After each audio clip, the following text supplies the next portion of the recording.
Houston Terry Hawkins is Senior Fellow, Director of Department of Defense Programs, Office of the Associate Director for Threat Reduction at Los Alamos National Laboratory. A retired U.S. Air Force colonel, Hawkins came to the laboratory in 1988 and is an internationally recognized specialist on modern terrorism, particularly terrorism involving the potential use of weapons of mass destruction. I can tell you his backyard has some lovely water features where he can actually go and relax and kind of get away from the stresses that he might find in this job. At Los Alamos, he has led major technical programs aimed at detecting, preventing, and reversing the proliferation of weapons of mass destruction. He lectures nationally and internationally on this topic. Please welcome Terry Hawkins. This topic that I'm speaking on tonight is certainly one that we know as a community. I've given it a similar talk like this to my university, Clemson University, which explains the coloring I have on my slides, the orange and the orange and the purple. They have a lecture series there as well. They have 3 lectures a year, and so I was sandwiched between T. Boone Pickens and Donna Shalala. Quite an honor, and I enjoyed doing it. Talking about a topic like this in South Carolina is interesting because of South Carolina's role in the nuclear weapons program in terms of the production of plutonium that was used to build up our stockpile. Before I start, I'd like to tell you just an interesting sidebar that sort of explains me possibly and where I come from on these issues. I was in the Pentagon back in about 1980, 86 in that time frame, and I was a special assistant to the Secretary of Defense for Air Force nuclear matters. They say in Washington, the longer the title, the less important the job. My title was so long I had to have a sidebar on my business card to cover who I was. One of the topics I was involved in was the topic of nuclear winter, trying to understand that phenomenology, and we ultimately proved that the model itself was totally wrong, and it was showing the wrong data basically. But I'd gone to Virginia Tech to give a lecture on nuclear winter, and after the lecture I went into the dining room, and there sat a gentleman that I recognized, Al Gore. Not Al Gore Jr., but Al Gore Sr. And I asked him, I walked over and I said, "Do you mind if I join you for lunch?" And he said, "Absolutely, General, please do so." And I was in my colonel's uniform, but I said, "Well, sir, I'm a colonel." He said, "That's okay, I'll promote you to general for the duration of the lunch." So technically I'm a former general instead of a former colonel. And so Senator Gore said, "What do you do?" And I told him what my title. I advised the Secretary of Defense on Air Force nuclear weapon matters. And he said, "I love nuclear weapons." He said it with a great deal of emotion. I'll never forget. "I love nuclear weapons." Probably the first person that ever mentioned that kind of love affair with nuclear weapons. But I thought I said, "Well, why, sir? Why do you love nuclear weapons so much?" He said, "I'll tell you." He said, "I was elected to the House of Representatives from Tennessee in 1935. And he said, by 1940, I'd moved up in the hierarchy in the House of Representatives to where I was the chairman of the Budget Committee. And one day, Sam Rayburn came into my office and said, "Al, I would like you to hide at least $450 million in the budget." He said, "That was a lot of money back then." And he said, I didn't ask him why or what for. He said there was a boom in the road building program. There was a boom in this program. There was an increase in this program. He said even the Children's Milk Fund almost doubled in amount of money allocated to it. He said later, about 1940, 45, he said we were going on a junket over in the Pacific to see how the war was going. And he said we flew into Tinian. He said when I flew into Tinian, I was shocked at the size of the flotilla of ships that we had in preparation to invade Japan. He said you could almost, from horizon to horizon, you could almost step from ship to ship without ever touching the ocean. And he said, I knew there was a lot of good Tennessee boys on those ships. And he said, I knew that many of them would not return home. And he said, we were saddened. He said, we landed at Tinian, and he said, as we went down the runway, on each side of the runway, there were coffins, empty coffins, stacked 10 high on both sides of the runway, almost a mile long. We didn't feel any better at that. And so we went in a room, and a general came in and told us about the new field hospital that was being built on Tinian. The center corridor in the field hospital was over a mile long. So we were feeling awful. And all of a sudden the door opened and General MacArthur strode into the room as only he could do it. He was an expert in coming in. Big smile on his face. And he was covered, his head was covered in a halo of smoke. He was smoking his corncob pipe, and he seemed almost godlike coming into the room like that. And he looked at us and he said, gentlemen, the war is going to be over before you get home. He turned around and walked out and didn't answer any other questions, and we were looking at each other and said, how can you have this big hospital and all this invasion, and it's going to be over before we get home. Sure enough, he said, when we landed in Hawaii, the headlines were that the United States drops an atomic bomb on Japan. And I said to myself, he said, the Children's Milk Fund. And then as he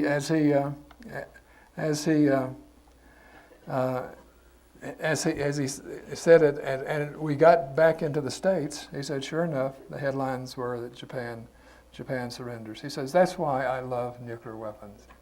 He said, those Tennessee boys on those ships came back to Tennessee, and they elected me to be their senator. So that's a little conversation that I sort of sets the strategy here of talking about this issue of nuclear weapons, because I have similar admiration for nuclear weapons, because my dad, here shown in this picture, was on this little minesweeper. There were 7 of these minesweepers who were tasked. They would have been tasked to sweep the beaches of Japan before the Marines went in. His chance of surviving was about 20%. And so my dad came home too, to me in South Carolina, and so I will never forget Senator Gore's comments and my own experience. Nuclear weapons have played an important role in the history of this world, and they have played a very positive role in a certain situation. If you look at the number of fatalities, for example, that preceded the advent of nuclear weapons, and what happened after nuclear weapons were introduced. Our ability to kill other human beings with conventional forces had risen to the point where we had enormous fatalities in war. And nuclear weapons came around, and the major wars in the world, the major world wars in the world, did not happen once nuclear weapons were brought into play. It's just amazing historical fact that you cannot deny that it happened, that the fatalities in war dropped tremendously. It did not mean, of course, that war had ended. It did not prevent war. It only prevented the escalation of war, because we had a series of wars that happened over the course of time. But in relative terms, these were minor events. Now, if you were engaged in that war, it doesn't seem minor to you. But in terms of the actual fatalities, it was a minor. It would be minor in comparison to where we were going in terms of conventional wars before nuclear weapons were introduced.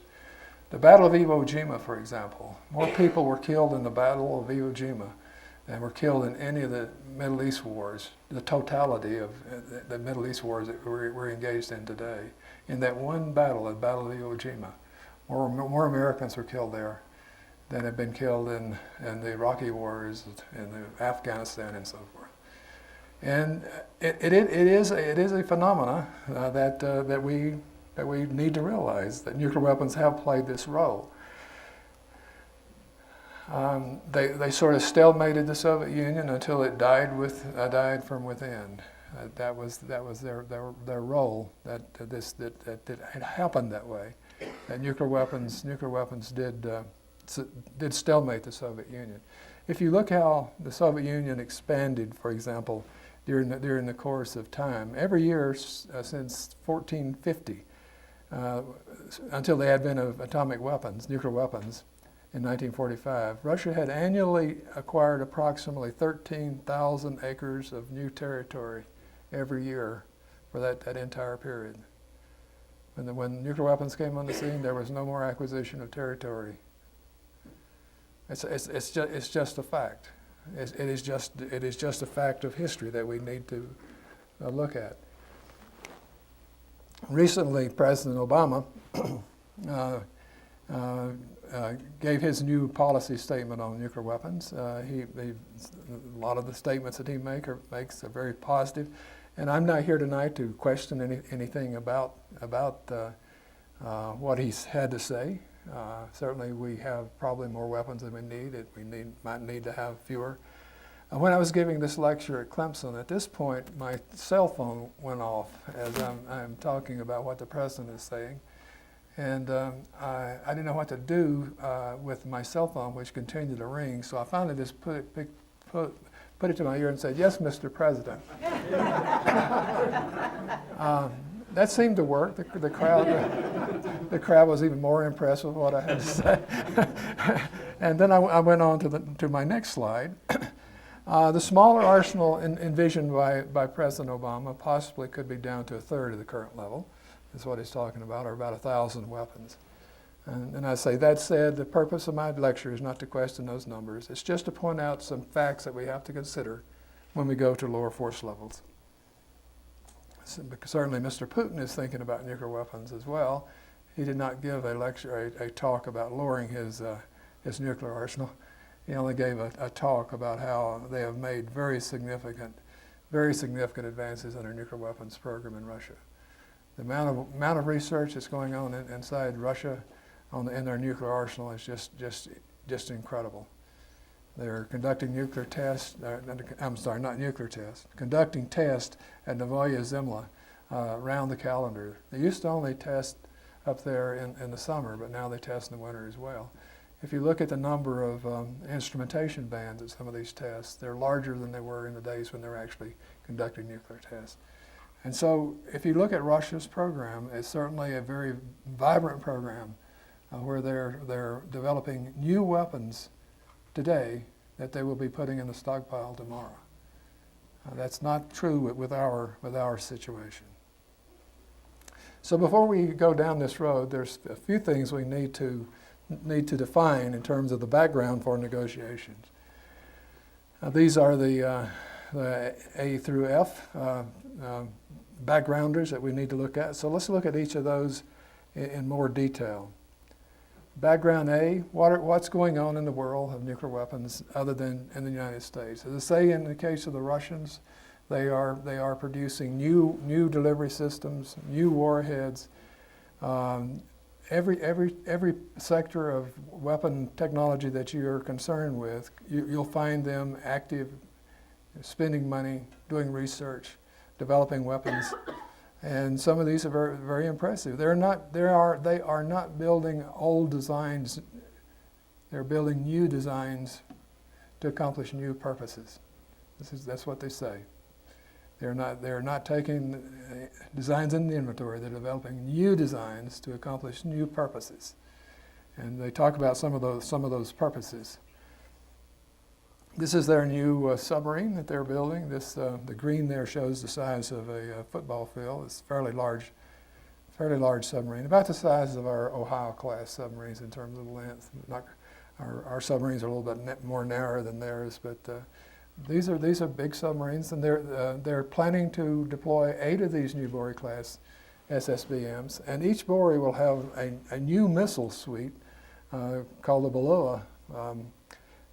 Or MACE missiles in these ships. What they say publicly is that the MACE missiles will have brand new designed and brand new manufactured warheads.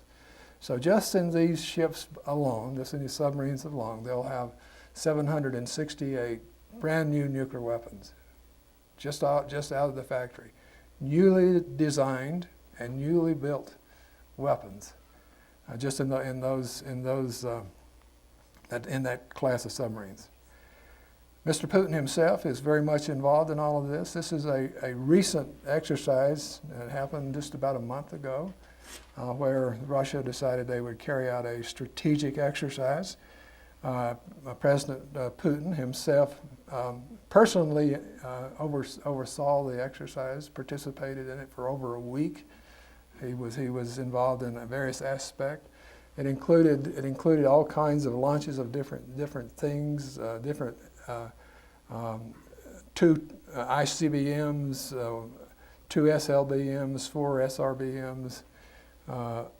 There were 6 bombers that participated, flew toward the United States, veered off and went to Venezuela and returned back to Russia without landing.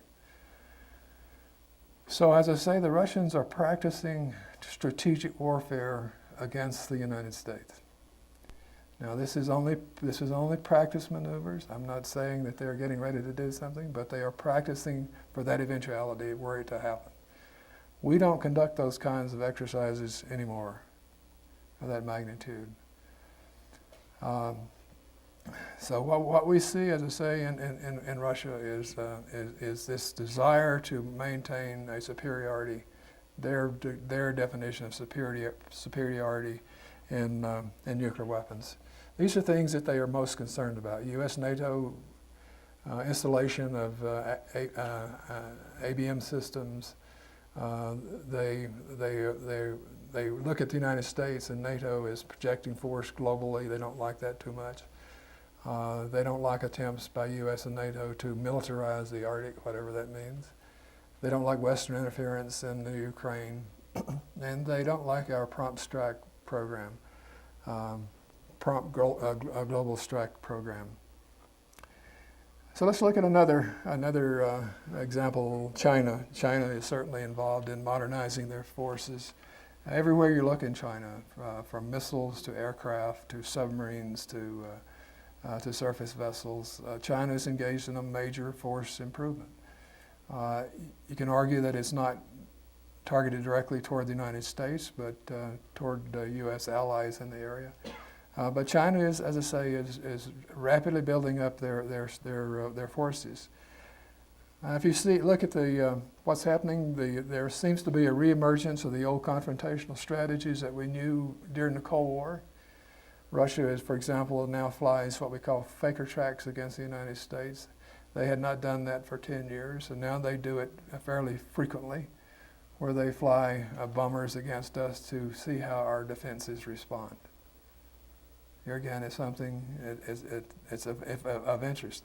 They've restarted the submarine patrols off our coast. That happened 2009 for the first time. Now it's happening routinely, where they bring these submarines up to our coast to check out our defensive systems. Certainly, anytime we go through the Straits of Hormuz, we can expect to be confronted by Iranian vessels that might challenge our being there. And every once in a while, the Iranians put on these mass missile launches where they try to impress people with their missiles. If you notice in this one picture, there is a misfire in this picture. There's one missile that was not launched. So they photoshopped in a correct launch. When this showed up in the blogs, the bloggers helped them a lot by adding a few more. So that was just an interesting sideline. So background C, there's a growing problem with nuclear proliferation in the world. Almost anywhere you look in the world, you'll find areas where countries are exploring the possibility of developing their own nuclear weapons. There is certainly another background we have to worry about is highly networked international terrorism. The terrorists have written their fatwas that it is in their interest to develop or obtain nuclear weapons to use against their enemies. And so if you look at the world today, it is getting much more complex in terms of terrorism. Almost everywhere you look in the world where a lot of people are coming together, you'll find terrorist activity that's causing problems. If you look at the alliances and the cabals that are developing around the world, here again, it's not in the interest of the United States. And we also have to be concerned about the graying of American know-how.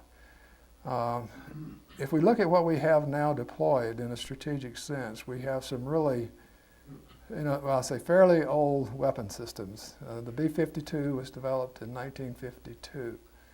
There are people flying, young officers flying B-52s today, the same B-52 today, that their grandfathers flew. And yet this airplane is still part of our strategic arsenal, strategic delivery systems. Same thing is for the KC-135 that brings gasoline. The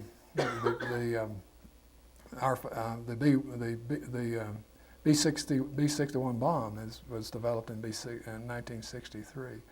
Still a major part of our strategic system. Our missiles in silo, the Minuteman in silos. The officers who are operating the Minuteman are often younger than the missile that they operate, missile that they work on. I started in the missile business in 1965 when I graduated from Clemson University and went to Ohio. The problem there we had was that our reentry vehicles were very susceptible to high X-ray spallation at altitude. And we found that when SAC would paint pieces of our profession on their RVs, they were creating high explosives basically on the RV. The pigment, the lead oxide in the pigment, the white part, would absorb X-rays when they would come in, and it would be like a shock explosive going off on the RV. So we had to develop a material that we could use on our RVs that would not be subject to spallation X-rays. If you look out in the museum, you'll see the black RVs.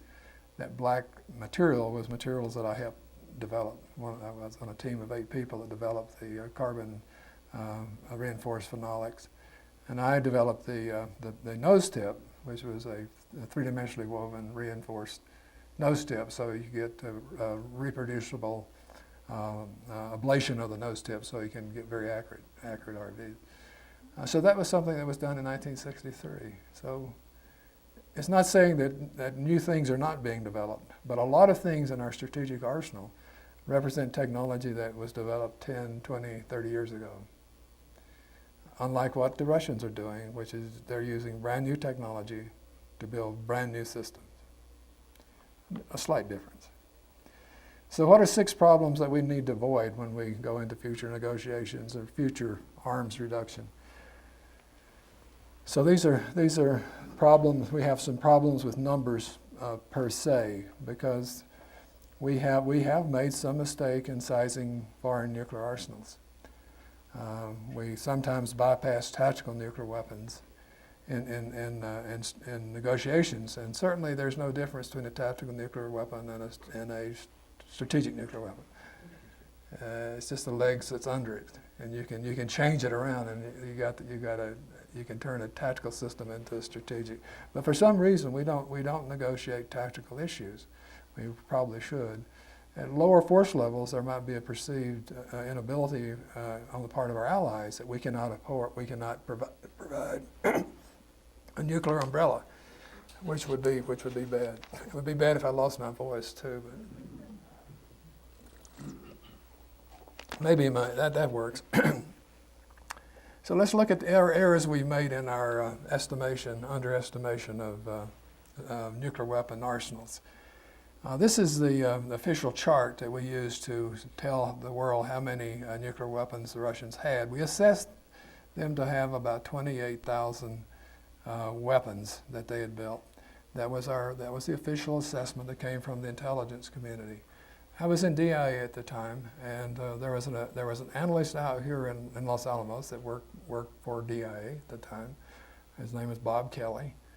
And Bob Kelly was looking at activities at some of the enrichment plants in Russia. And Bob called me and he said, I believe the Russians are going into gas, they're using gas centrifuges and not diffusion barrier technology. And he said, I believe that they're dense packing these centrifuges in their systems, which meant that they had developed the ability to produce a lot more highly enriched uranium than the prior assessment gave them credit for.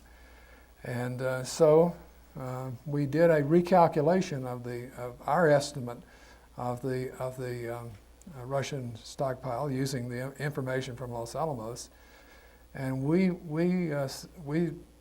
expected, or we assessed the Russians to have about 42,000 nuclear weapons, which was 14,000 more than the previous assessment. And we're talking about arsenals on the order of 10,000 weapons, when the historical error between truth and fiction was 14,000. So we have to be very careful when we make assessments, particularly when we go into lower force levels.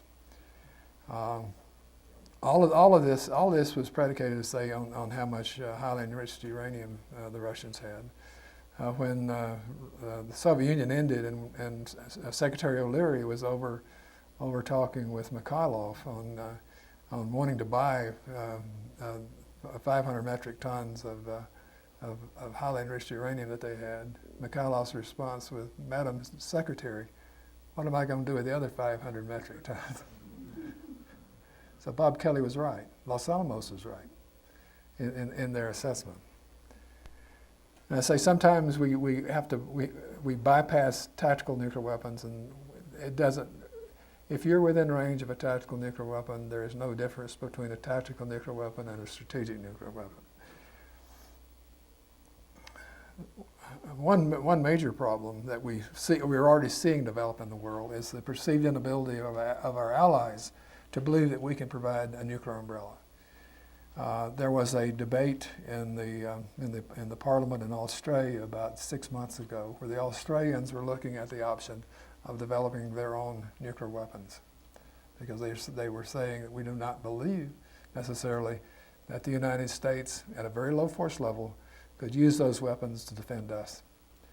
There was a notice of concern handed to the U.S. ambassadors in Japan and South Korea, asking the same kind of questions. Can we continue to rely upon the U.S. nuclear arsenal to defend our nations? So it is an issue that we need to be concerned about. Problems of technology is surprise. Sometimes we think we know everything, and I've already mentioned the enrichment technology that the Russians had in place that Los Alamos had found out about. So let's look at these issues individually. I've already mentioned the highly enriched uranium. This is a picture of the dense packed gas centrifuges in one of the enrichment plants in Russia. As I say, that doubled the size of the inventory of highly enriched uranium they had from what the IC was estimating to reality. It was twice the size. That is a major problem, that we underestimated the stockpile of highly enriched uranium by that magnitude. Sometimes we fall into the trap of saying, well, everyone is going to do it the way we did it. And that's not necessarily true. Sometimes aspirants go down their own paths. That was certainly demonstrated in Joe 4, the fourth Russian nuclear test. It was a new design that used thermonuclear salts that we had never seen before, and they got an enormous yield. Their fourth nuclear test gave them a device that delivered 400 kilotons. That's quite significant. And they did it through a new technology that Sakharov came up with. Sometimes this was one of the things that happened. I've already mentioned the X-ray spallation. When our RVs would see these X-rays, they would spall, destroy. That was something we found out by looking at Russian literature. When they quit publishing on this, we looked and it was a problem. I've already mentioned the nuclear test site up at Novaya Zemlya, where today the Russians are conducting some kinds of experiments. We don't know that they're nuclear, but they're conducting some kinds of experiments that suggest trying to improve their product. If you look at the size of the trailers, instrumentation trailers, we're seeing very large parks. At the time when electronics are getting smaller and smaller, we see these large instrumentation van parks that accompany some of these tests. There have been other surprises too. There is when the first Russian nuclear test occurred in 1949. On that particular day, the CIA published an assessment. On the same day as the test, the CIA published an assessment that said it would be 5 years before the Russians could conduct a nuclear test.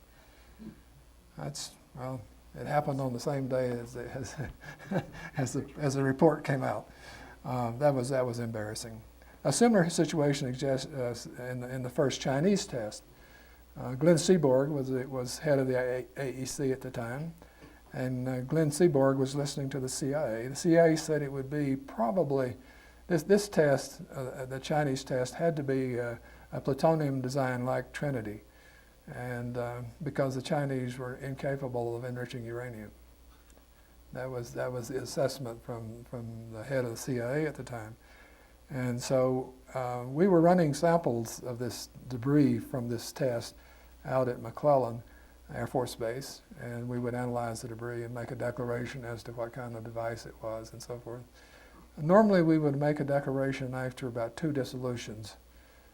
We would look at it and say, this is a plutonium device and it saw these kind of energetics and so forth. In the case of Chick 1, because Mr. Seaborg had made this declaration, it was after about 100 dissolutions that we sent a message to him that he was wrong. Sometimes it takes a while to find out that something is amiss. We were surprised at the extent of the AQ-CON network. It was going in a. This was a give me a call and I'll send what you want kind of operation, stretching from Indonesia to Pakistan. Major production complexes for instruments in those places. He could give you anything you wanted, from bomb designs to centrifuges to parts or pieces or whatever. Just call him up and it'll be on the way. Probably UPS. I don't know. I don't know how he sent it, but he got it around.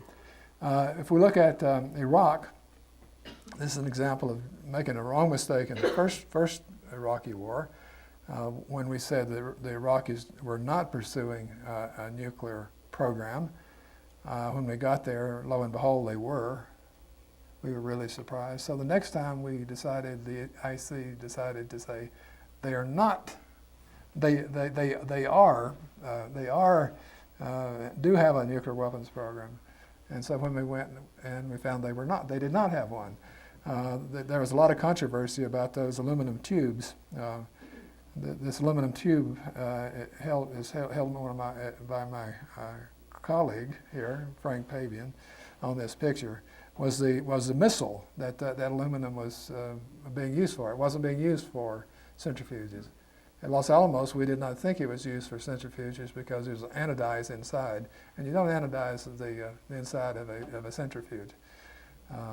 And so, anyway, technology surprises go with this area, nuclear weapons. We've made a lot of mistakes, and right now the problem is that our intelligence service in this area is as low as it's ever been. There are no titled organizations in Washington today that have the word nuclear in them. There used to be a nuclear energy branch, a nuclear materials branch in DA, a nuclear weapons branch in CIA, a nuclear materials branch in CIA. Used to, the lab directors met in called the NIP, the Nuclear Intelligence Panel. The lab directors, both the current sitting directors and the previous director, came give advice to the head of intelligence programs.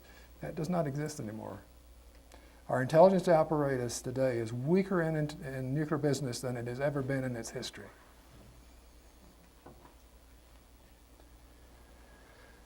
The problem of inequities in the age of weapons. And this is something, as I get older myself, I understand the meaning of inequities in age. Things don't work with me the way they used to. I have sometimes maybe have a difficult time putting on my shoes or something. Because when you get older, things don't work the way they used to. And so the problems of inequity in our weapons and our ability to maintain and certify them might be a problem. This is a chart that's of interest. It shows the U.S. nuclear arsenal in blue, and it shows the Russian arsenal in red and the Chinese arsenal in yellow. Isn't there a disparity here that should cause someone to say, what's going on? Apparently not. But if we're looking at weapons that are 25, 26, 27 years, this is the average age of our stockpile. And we're looking at the Russians are maintaining it at about 5. What the Russians do to maintain this stockpile, this age, they introduce a weapon into the inventory. It stays in the inventory for 3 years. It's pulled out of garrison, out of service, and taken back to the factory and rebuilt and refurbished. And it goes back into the arsenal for another 3 years. At the end of that 3 years, that weapon is retired, and a brand new weapon is put in its place. Now, I'm not saying our weapons are not going to work. I mean, I'm saying that it's not a question of whether or not I think they're going to work. It will be a question of what the adversary thinks.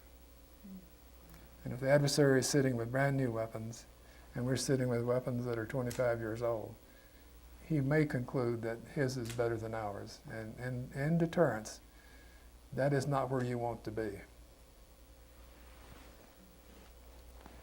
This is some of our life extension programs. We're doing a great job extending the lives of our weapons, but I'd say it would be much better, I think, if we had more new ones coming into the inventory.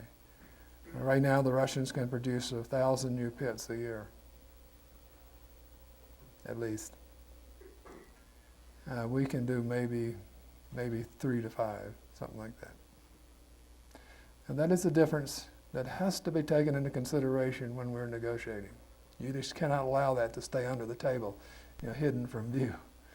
We've got to take that into consideration. This is the NZ, the Novaya test site I mentioned before, where we see these elaborate tests going on year-round. We see the same thing in China, elaborate tests of something. We're losing the age in technology. This is the new Chinese Tianhe, river in the sky, computer that's faster than anything we've got.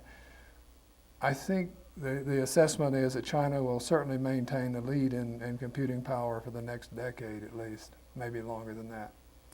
So the one thing that we used to say, well, we're better than anyone else with in our computing and modeling and simulation, we can't even say that anymore.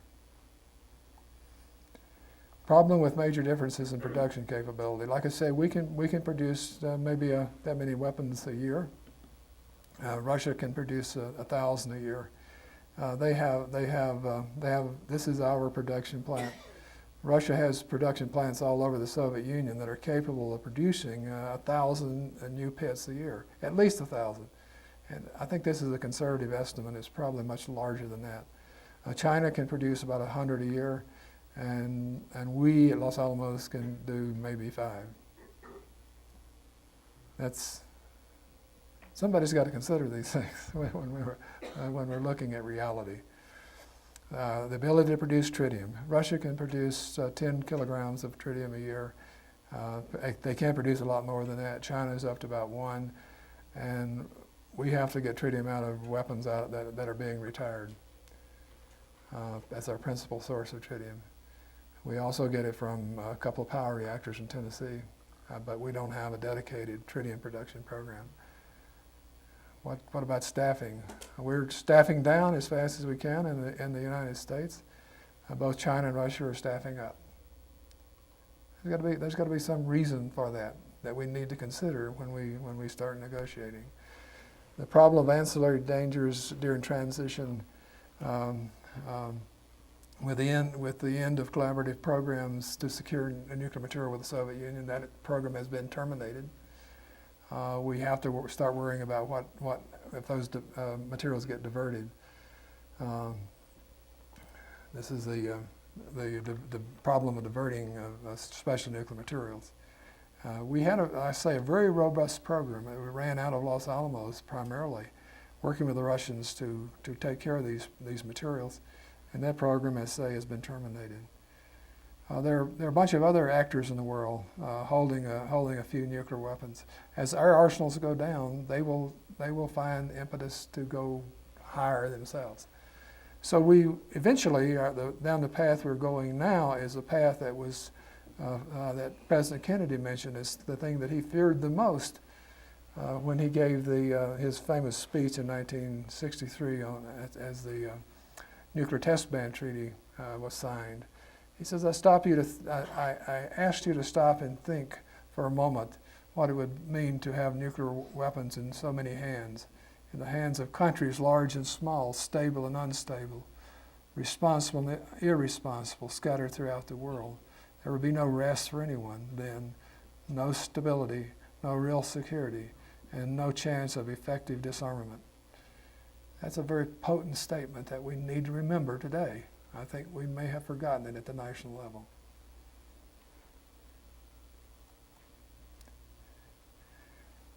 Okay, if we go to lower force levels, this thing is going to happen. We will have to look at returning to old strategies. Mutually assured destruction is going to come back in vogue.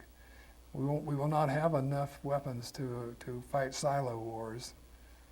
We will have to destroy cities. That is the outcome. That is where we're going. There have been further cuts in nuclear intelligence. We don't have the nuclear intelligence capabilities that we once had. There's a problem of heightened conflicts in a nuclear weapons-free world. We have to remember, for example, that before World War II, the thing that set World War II off was competition for resources. We have to deal with historical enmities that are reemerging throughout the world. Almost any newspaper you pick up, you find violence going on about this group trying to kill this group and so forth. We know the terrorists have fatwas, which is their religious documents that give them authority to do things.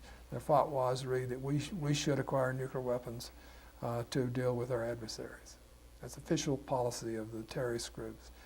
And then we have to look at new generations, new threats out there, including biological warfare and cyber warfare and all those things. So in conclusion, no one that I know is advocating a return to the Cold War. No one wants to go there. Migration to lower levels of nuclear weapons is a reality. It's going to happen.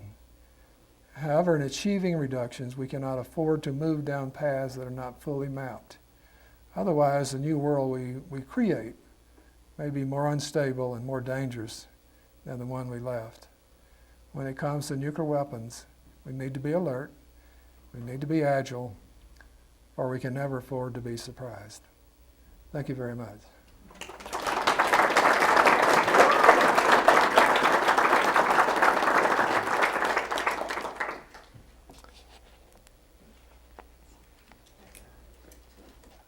I think I've answered all their questions.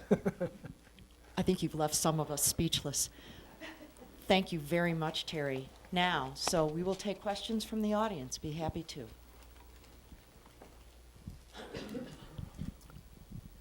Terry, you referred to the Russian stockpile, including new designs.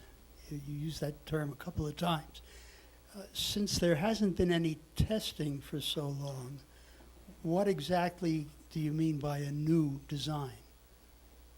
We don't really know what they mean by a new design. It's just what they say. And Okay, that's their terminology. yeah, their terminology. It's not my terminology. It's what they say. There was a big ceremony at Sorove, which is there in Los Alamos, about 7 months ago, where the entire staff at Sorove was called out, and the speaker came in to give them praise for their developing a new weapon set. And they gave them all nice bonuses in their in their paycheck for developing. Did they put anything in the groceries there? Because when I was there was nothing. You've not been there recently. Right. Russia has changed. Even the GUM department store is a fabulous place to go. Oh, yeah. It looks like Orchard. It used to be awful, but now it's on par with anything you find in Paris or any place else. Yeah. They have changed a lot. It's all top-level brands. The question to point out is, why would they give awards like that? And Could you then, please say into okay. The question you have to ask is, why would they go to so much trouble to give out these awards and these bonuses if they weren't making successes? Oh, And we it's- don't it's- see the equivalent happening at Los Alamos or Liberty. No, I don't think so. No, they are proud of what they're doing, and like I say, we don't feel the seismic shock from their test, but we see them conducting these tests underground in things we call colbas. They're big, massive containment vessels, and they're conducting these tests, and they declare victory that they've conducted something that makes their weapons better. And so they're not building copies of their old systems. They're building brand new designs, which they're putting in the arsenal.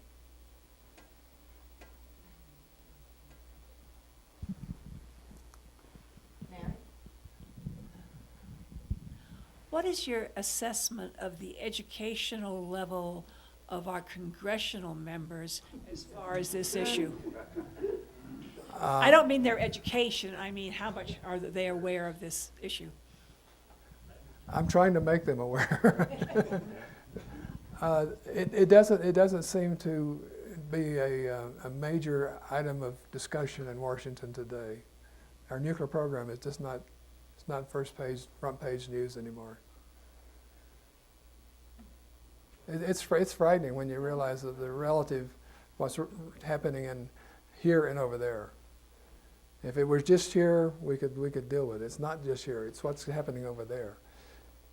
It's an adversary, potential adversary that looked at nuclear weapons as a major part of its national strategic defense strategy. Major part. Probably the major part. Could you tell me the status of the new pit manufacturing facility here at Los Alamos? The new what? Pit manufacturing facility? A new factory at Pit There's Factory? the question is about on the status of a new pit manufacturing factory here at Los Alamos. There is a discussion of building a new pit facility somewhere, not necessarily at Los Alamos, and there's been a lot of discussion and not much movement in it, in that.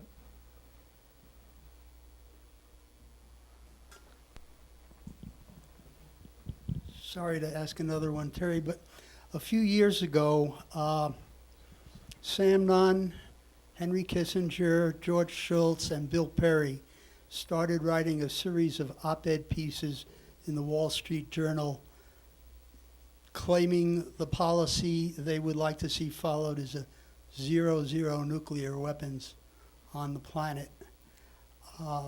What is your view of that possibility? Zero. That's true.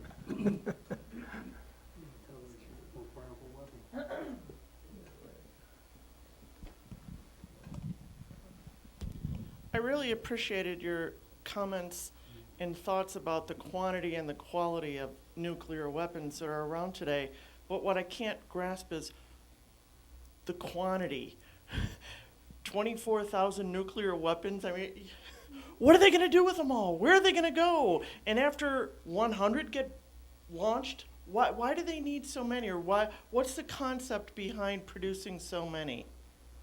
Well, the concept has been to reduce the number of nuclear weapons out there, and that process is still ongoing. No, I'm just talking about the Russians. Oh, the Russians. Yeah, I mean, 24,000, I don't understand that concept of creating so many when, how many do you really need? The Russians have from the very beginning have looked at nuclear weapons as a major part of their defense structure. Now, you can say, well, we promise not to use them against you, and they would say, okay, we don't believe you. And in essence, that's what we've done in our treaty negotiations, where we've brought down the number. We have a lot less now, both sides, a lot less now than we had in the days of the Cold War. A lot less. Like we've gone from like 10,000 down to about half that number right now. We need to go maybe lower. But the problem is that our systems are getting are not staying on par with the weapon systems that our adversary has in terms of being modern and being maybe better understood with today's materials technology than what we developed many years ago. Terry, I'm going to ask a question. So I've not seen anything in the paper about these tests that are going on in Russia and the advances that they're making. I'm not seeing any news stories about it. They're not. So in that, often it's the news that's making the news and decides what it is we should hear. How do we get the news engaged with doing more stories about this? With the lab's permission, I have been talking to some major reporters back in the Washington area about this particular briefing. Are they more interested? Will they become more interested in this than they are about what's happened in Benghazi or some other place? I don't think so. Today's news cycle is not given to understanding long-term problems. It's just a problem of the moment, the splash in the pan right now. I don't know. You've got to reduce your talk to 140 characters, I'm afraid, when you talk to those guys. Well, thank you. One more question. Okay. Well, actually, two quick questions. Your figures for production of tritium and the pit production, where were those figures derived from? And the actual underground tests, are they actual nuclear tests, low yield, or are they hydronuclear tests? We don't know exactly what they are. All we do is we see these big colbas, containment vessels, going into the tunnel, and they do something. And associated with that, we see a lot of instrumentation vans parking outside. So we know we're looking at a very complex scientific experiment. And then they bring the colbas out. In some cases, sometimes they leave them in, sometimes they bring them out. And then at Artemis 16, they give these awards out for achievements in these new weapon systems. I have to assume that that award is coming from something that was at least looked at in some degree at Novaya Zemlya, I believe. I don't know exactly what it is, but I don't believe the awards would be granted if they did not have some physical proof of success. And in terms of the production figures you stated about pit production and tritium production? How do I know how many? Yes. That's an assessment looking at plant operations. We know where the pit facilities are. We look at the number of cars parked in the parking lot.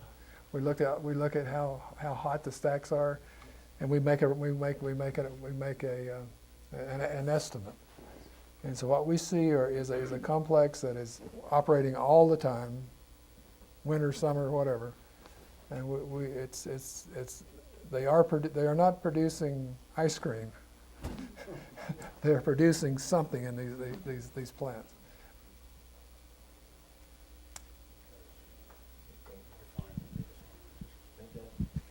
One more question. Okay. In order to know whether or not the Russians are conducting nuclear tests, what is the definition that they use and we use for a nuclear test? We use